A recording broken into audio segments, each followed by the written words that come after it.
What's up YouTube, it's your friend Siren Frost, and today I'm giving you guys a deck profile debut. And this is also going to be giving me a chance to give you guys a tournament report of last night's local tournament and today's local tournament.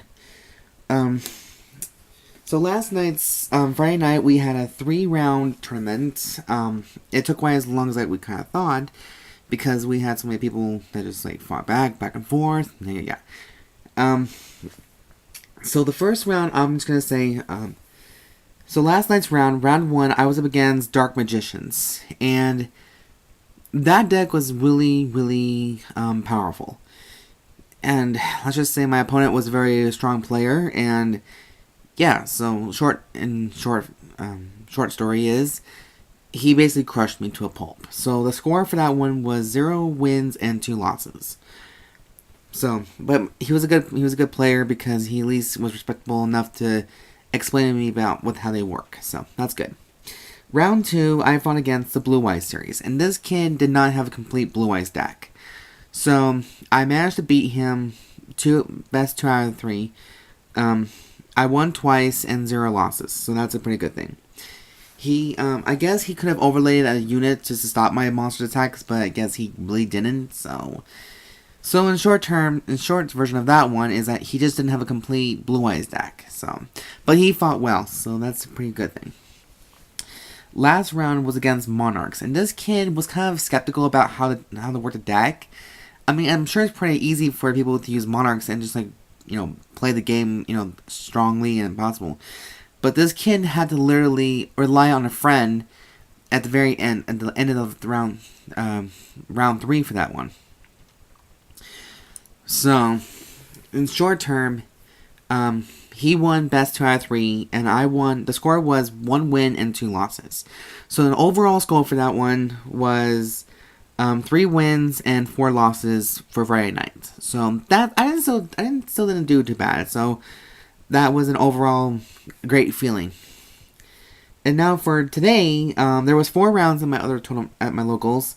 And my first opponent was against Lunalights. And Lunalights was a very OP deck, in my opinion.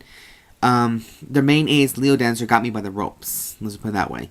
But at the end, I managed to destroy Leo Dancer. And we had this little rule that anytime, if we draw at the end phase, if we drew a card, we'd take 1,500 points of damage, or we have a choice about skipping our draw phase and just don't lose life points. So either way, we had to figure out what's best for the game and what's for our strategies. So I won best to win 2 and 0 losses.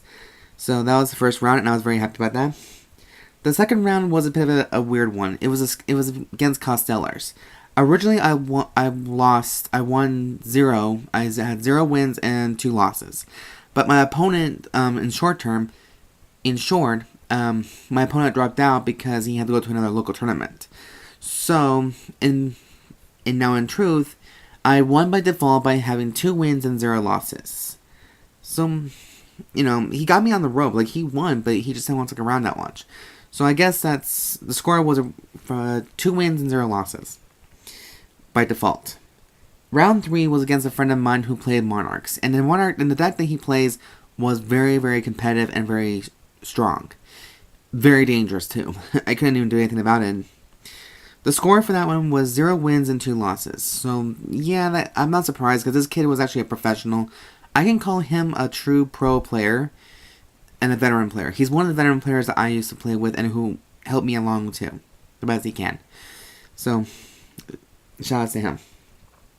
My last opponent was against Dark Magicians. And this kid, even though the Dark Magician support just didn't come out for that long, he still manages to make an OP deck. And with Magic Circles and Dark Navigations and the combinations that can let you banish cards, destroy cards, and target one card in your hand and just discard it, it's a pretty damn deck right there. The score for that one was 0 wins and 2 losses. So it was a little bit bad, 2 losses and 2 wins. It wasn't a bad thing. The overall score for that one was 4 wins and 4 losses. But if you combine the 2 days together, it's actually technically 7 wins and 8 losses. But it's still, 1 point off. It wasn't really a bad thing. I think I had a great time with it. This just shows me I can actually hang in there and wing it. So, and now that concludes the tournament report for you guys. And now let's get on the deck profile / debut. This is the deck I actually played against both nights, and this is my Dark Magician Girl deck. It's not the full Dark Magician build because I don't have all the cards, but I do have some of the cards that can make this deck maybe more plausible and just give you my thoughts on it. So for monsters, we're playing 3 copies of Apple Magician Girl. When she is targeted for an attack, I can special summon 1 level 5 or lower spellcaster monster from my hand, and switch that target from Apple to that other target, and its attack, my opponent's monster's attack is cut in half. So that's pretty much cool. There's actually a fun combination of these girls. And whenever she's destroyed as a result of battle or sent to the graveyard, I can add up to 3 magician girls with different names back from the graveyard and add them back to my hand. So you still get a full power to it. And I guess you can say it has the same ability as Hysteric Party. So that to me was actually pretty fun. Next we got the baby, Berry Magician Girl. She lets you search out a Magician Girl from your deck to your hand, and when she is targeted for an attack, you can special summon 1 Magician Girl from the deck to the field. Of course, she's going to be destroyed at the end, but she'll give you a Magician Girl to replace it with. So 3 of her. Next, we got 3 Chocolate Magician Girls. She's one of the best cards in the deck because she lets you discard 1 Spellcaster from your hand to draw a card. And whenever she is targeted for an attack, you can special summon 1 Magician Girl from the graveyard to the field. And that your opponent's monster attack cannot attack her, but instead goes to the opponent, to one of my monsters instead. And the attack points, of course, is be cut in half. Unfortunately, this only happens once per turn, so that's kind of a sad thing. If your opponent has a full field, then you're kind of screwed right there, but overall, it just helps you stir up a chain. Next, we're playing 3 Dark Magician Girls. You can't have a Magician Girl deck without the Dark Magician Girl herself. So 3 of her, and originally she has the ability to gain 300 type points for every Dark Magician or Magician of Chaos in the other player's graveyard, but we don't run Dark Magician in here, so I'll tell you other reason why we play her. Next, we're playing 3 copies of Lemon Magician Girl. She has the same ability as Apple does, except when she is targeted for attack, you can special summon a level 5 or lower monster spellcaster from your hand, and your opponent has to attack that special summon monster instead of her. And of course, the attack will be cut in half. However, that ability's monster, my monster that was special summoned, is going to be negated. And once per turn, you can tribute summon 1 other spellcaster monster to add 1 spellcaster from your deck to your hand. So you can add any spellcaster you wanted. And last but not least, I played 3 copies of Magician's Valkyria. While as long as Valkyria is in play, your opponent cannot target any spellcaster type monster to attack. However, there is this one fatal drawback. She is not protected by Raigeki, Dark Hole, or Lightning Vortex, or Dimension, or Mirror Force. So that is kind of a sad twist. But for now, you can stall a little time and play, protect your monsters a bit for as long as you need to, until you overlay or ritual or whatever you want to do. So for spells, most of the spell cards in here are pretty much staples, for any side deck or regular deck. So we're playing 1 Dark Hole, 1 Lightning Vortex. Next, we're playing 2 copies of Magical Dimension. Because you control a spellcaster monster, you can tribute 1 monster you control, and then special summon 1 spellcaster monster from your hand. In exchange, you can destroy 1 monster on the field. Of course, you're going to obviously use this for destroying your opponent's monsters, so that's probably a plus. Or a minus, how you really look at it. Next, we're playing 1 Raigeki. Then we're playing 2 Solidarities, because as long as you control a spellcaster monster, and you have a spellcaster in your deck, nothing but other monsters besides spellcasters, all your monsters who have spellcaster in power gains 800 attack power, so since we're playing 2, there might be a chance you might get 1600 boost out of that one. Next, we're playing 3 copies of the Eye of Timaeus for Dark Magician Girl. He is treated as a you can basically, when you activate him, you can fusion summon 1 monster with Dark Magician in its name. And you can treat this and that other monster as a fusion material. So that's why we have Dark Magician Girl, for that reason only. Next, finally, we're playing 2 Twin Twisters, just for that extra destruction. I know it's not much, guys, and you're probably all thinking, like, what the hell is going on here? But that's just my reason. Next, for trap cards, is, again, most of these cards are staples. We're playing 1 Bottomless Trap Hole. Next, we're playing 2 Call of the Haunted, just to bring back monsters like the baby, or the berry, chocolate, apple, you know, whatever you tickle your pickle. 2 Dimension Prisons. 2 Magic Cylinders, just for that extra damage that we need to do. 2 Mirror Forces. And 1 Solemn Warning.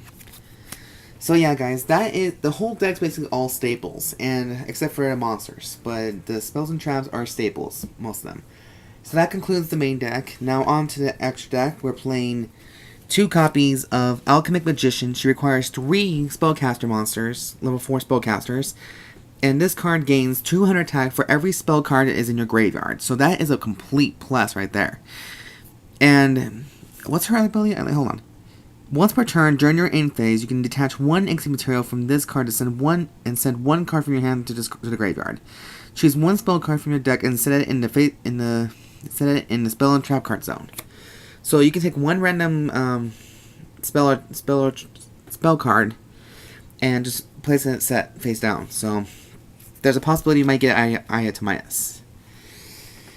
Next, we're playing 3 Dark Magician Girl, the Dragon Knights. This may be a big no-no for some people because she is not a spellcaster, but she's a dragon type. However, she does count as a Magician Girl. Now, when she's summoned to the field, once per turn, you can discard 1 card from your hand to destroy 1 card on the field. So that's why we play 3 of her. Plus her twice. That's why her ability just kicks in and makes up for it.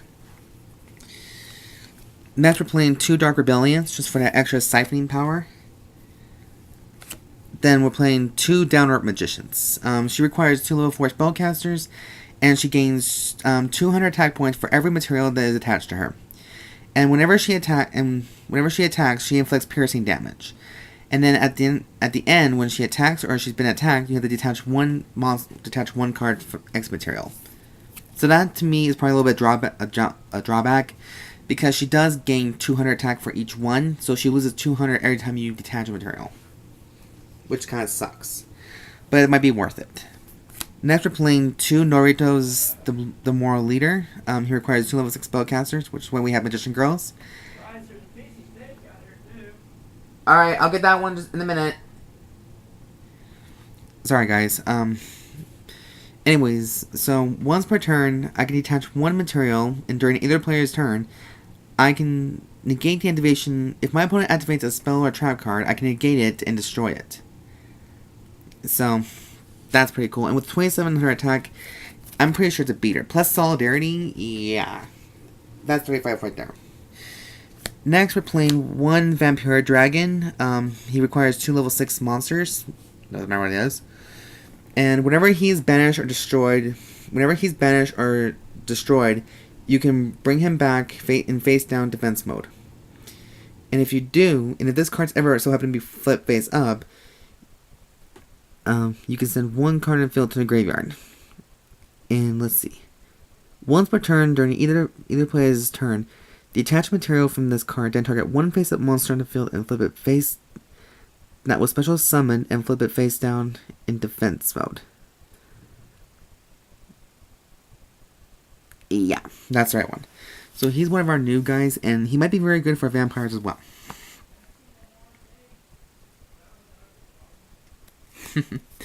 Next, we're playing 145 Crumble Logos. He's a new one. He requires 2 more level 2 monsters, which is why we have Lemon in here. And once per turn, you can attach a material to target 1 card on the face-up card on the field.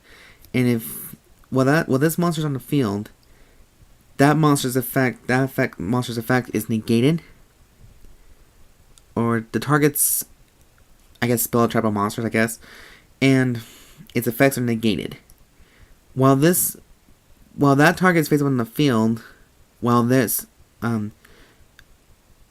No, cards with the same name as that target are also cannot activate their effects. So this may hurt Blue Eyes and Dark Magician supporters. I just can't have a chance to get it, so I didn't think of it at the time, but you know what? It happens. You know, you learn from your mistakes and you become a better player from it.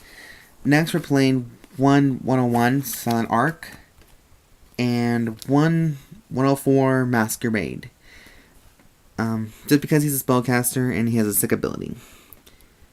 When an opponent's monster is activated, you can detach one material from this card and negate the activation. If you do, inflicts 800 to your opponent's life points. Once per turn, you can send the top card from your opponent's deck to the graveyard. So that is actually a pretty good thing. So anyways, guys, that concludes the full deck profile debut and tournament report from today. And as always, guys, there'll be a full deck list down at the bottom in the description down below. And yeah, if you guys have any questions about this deck at all, or have any thoughts about how to change it up, tweak it up a little bit, and make it a little bit more better, just go ahead and leave your comments down below. And yeah, so I'm Siren Frost. Thank you guys for watching. Be sure to subscribe, like this video. Oh, that was a blooper. Thumbs up for it, and comment down below. And yeah, so see you guys in the next video, and be sure to check out my other videos and let me know what you guys think. Talk to you guys later. Bye.